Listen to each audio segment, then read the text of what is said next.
Welcome back to The Heat. This week, Swiss authorities raided FIFA's headquarters in Zurich, seizing documents as part of a US criminal investigation into the bids of the World Cup games in 2010.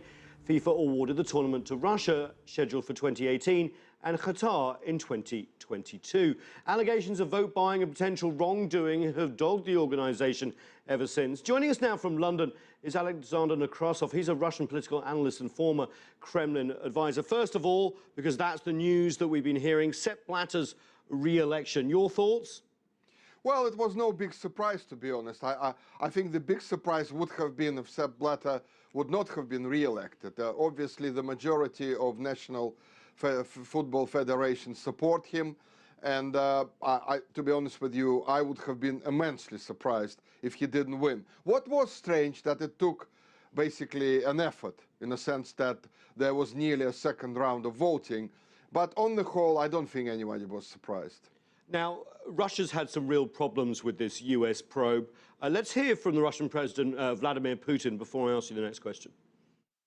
Those officials are not US citizens, and if some event indeed happened, then it happened not on US territory, and the US has nothing to do with that. This is yet another blatant attempt to extend its jurisdiction to other states. Is this an overreach by the United States across the world of football? One commentator said, look, the US doesn't even like football. What are they doing poking around in FIFA?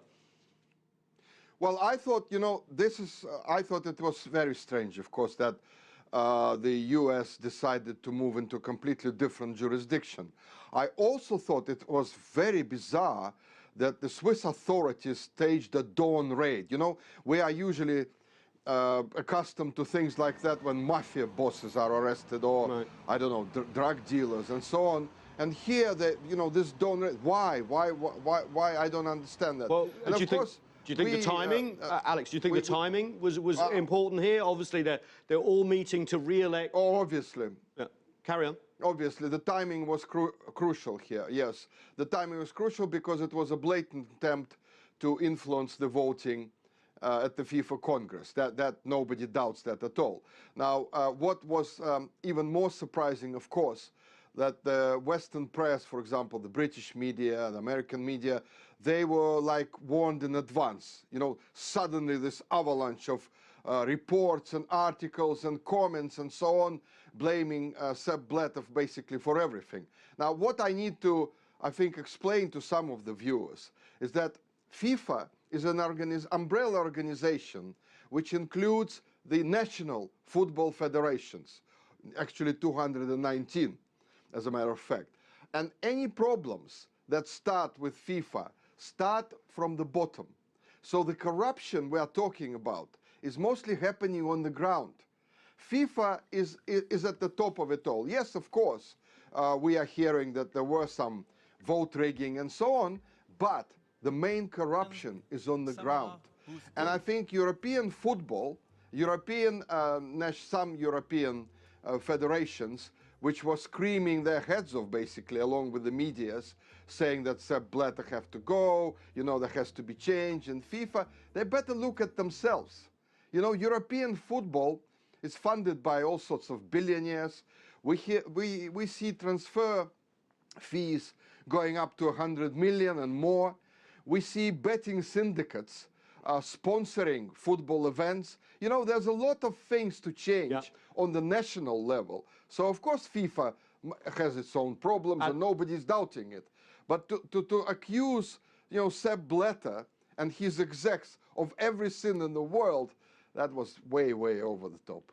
I take your point about the revenue. FIFA takes in about 1.4 billion over a 4-year cycle. The English Premier League takes in about 25 billion every season. I take that. One of the allegations that the FBI is looking into is that the Moscow bid was rigged and there was bribery in Russia. What do you think of that? Well, I think these allegations have been made ever since the Russian bid had won the right to host the 2018 World Cup. And I think there was a bit of bitterness on the part of some of the nations which lost their bids. And I think that after the investigation that was conducted by FIFA and independent investigators, I think that, it's very difficult now to start saying again, well, there must have been something going on there. Because, well, technically you can say it all the time. Technically you can say it about every bit. Technically you can accuse anybody and continue accusing. But we've had an investigation, and the Russian delegation and the Russian Federation have flatly refused to accept any blame. And even President Putin, I think, said a few words about that.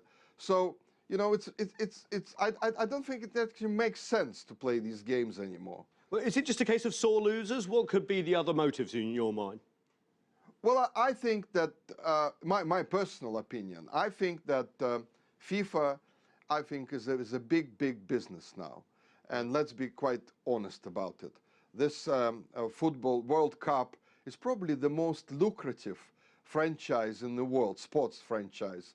Now, nobody really knows how many people watch it, but we're talking about billions of people. So the money involved here in sponsorship and in many, many things is astronomical. And anybody who controls FIFA was probably, as an important person as regards money changing hands and a lot of money spent and invested and so on. I have a strange feeling, that is my personal feeling, that somebody wants to take over, this lucrative business, that somebody is keen on controlling these vast amounts of money and this influence. So I think there's a sort of a battle going on between the football elites. And I think that what happened today was that Sepp Blatter probably outwitted most of them. I think the American Justice Department looks a bit awkward today because they were pressing and they were hoping that Sepp Blatter would be turned down. I think also that a lot of people voted for Sepp Blatter because, let's face it, America and European football are not very popular across the world in other nations, in other continents like Africa, Asia, who think that, most of the money, most of the big money goes to them, and they get all the attention, and they get all the huge, huge bonuses and all that sort of thing. So I think that was a bit, in a sense, a vote against European football. Alexander Nekrassov in London, thank you so much. The game with FIFA goes on. That's it for this edition of The Heat. I'm Nathan King in Washington, D.C. Thanks for watching.